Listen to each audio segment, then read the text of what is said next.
What a performance that was by the Blues on Monday night. A former Brentford of England player, Jide is live on the program this evening. Glad to have you on the show, Jide. 6 goals in one night is a performance that is very unlike Chelsea in a bad season as these by their own standards. But it seems there is a revival at Stamford Bridge. It's good to be on the show. Yes, I agree. It's not the same Chelsea that we've seen all season. But you know what they say, when it comes to the end of the season, they have nothing to lose. And they were playing against an Everton side who is, the team is actually in disarray. They're facing another 2-point ban. But let's not take anything away from the performance, from Cole Palmer, from the young boys as well. And I think this is something to look forward to in Stamford Bridge from the fans as well. Mm-hmm. What I believe is the fans will hope more of this will come, as the season starts next season as well. Promise. All right, well, the Blues have moved up to number 9 on the Premier League table as we speak. They have a game in hand, and if they get all 3 points from that game, they could overtake West Ham and Manchester United and move to 7th. And this means our European slot is still possible for Chelsea.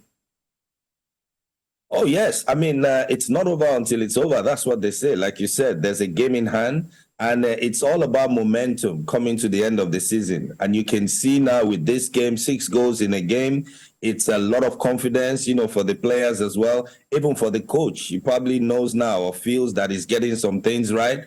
So the next few games as well, if they continue the way they finished the game against Everton yesterday night, the beyond the sky is the limit, in the bridge, promise. Okay, well, Sean Dyche, the coach of Everton, described his side's performance as a nightmare. After another deduction of points, the Toffees season seemed to be moving from bad to worse.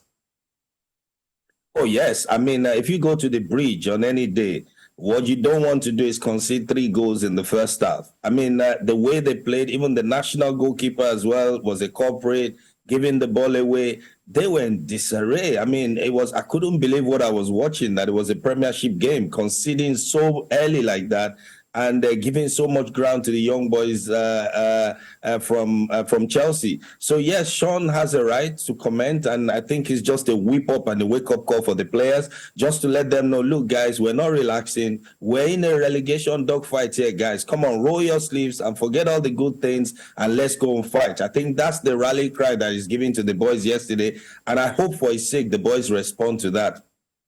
Okay, what do you make of the shameful penalty drama that occurred between Nicholas Jackson and Noni Madueke? Manager Pochettino has now made it very clear to all that Cole Palmer is the team's penalty taker. It happens, and it's always about Chelsea. Remember in the Cup years ago, we saw it with the goalkeeper as well.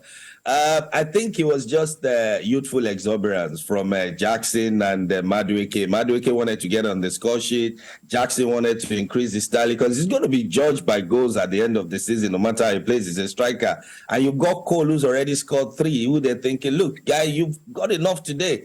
I think it's just, it shows on another side the enthusiasm they all have, to get on the score sheet. But I'm sure that Poch has got that, in hand now. And he said it, anytime there's a kick, is Cole. And I think the rule is when you miss 2, you step aside for someone else. Mm-hmm. All right, talking about Cole Palmer, he's now joined the race for the top scorer gong. His 4 goals last night takes his tally to 20, same as Erling Haaland, but he scored more of the goals from the penalty spot. He scored 9 from penalties.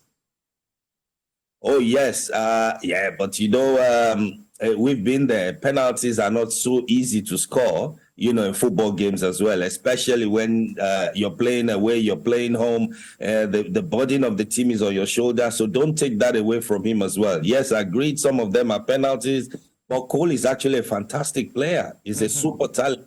And I believe he's got a lot to offer. He couldn't play Manchester City, and we can't blame Pep for that.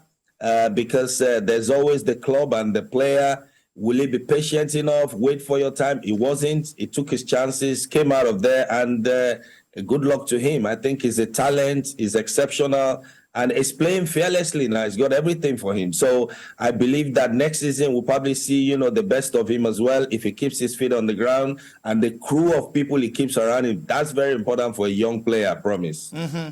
And with just 6 games before the end of the season, it's Cole Palmer with 20 goals. Oli Watkins of Aston Villa has 19 goals. And Erling Haaland, who won the Golden Boot last season, also has 20 goals in the bag as we speak. And so just as it is on the Premier League table, where it is looking like a photo finish, as far as the goal scorers are concerned, also is looking like a very close call amongst these 3 players. That's it on your screen. Cole Palmer, 20 goals, 9 from the penalty spot. Erling Haaland, 20 goals. Erling Haaland has also scored 4 goals from the penalty spot. And Oli Watkins, fantastic striker for Aston Villa, 19 goals in the bag, none from the sport. And it tells you of the quality of that man, Oli Watkins. All right, Jide Olugbodi, thank you so much for being a part of the show today. Thank you for joining the program. You're welcome, brother.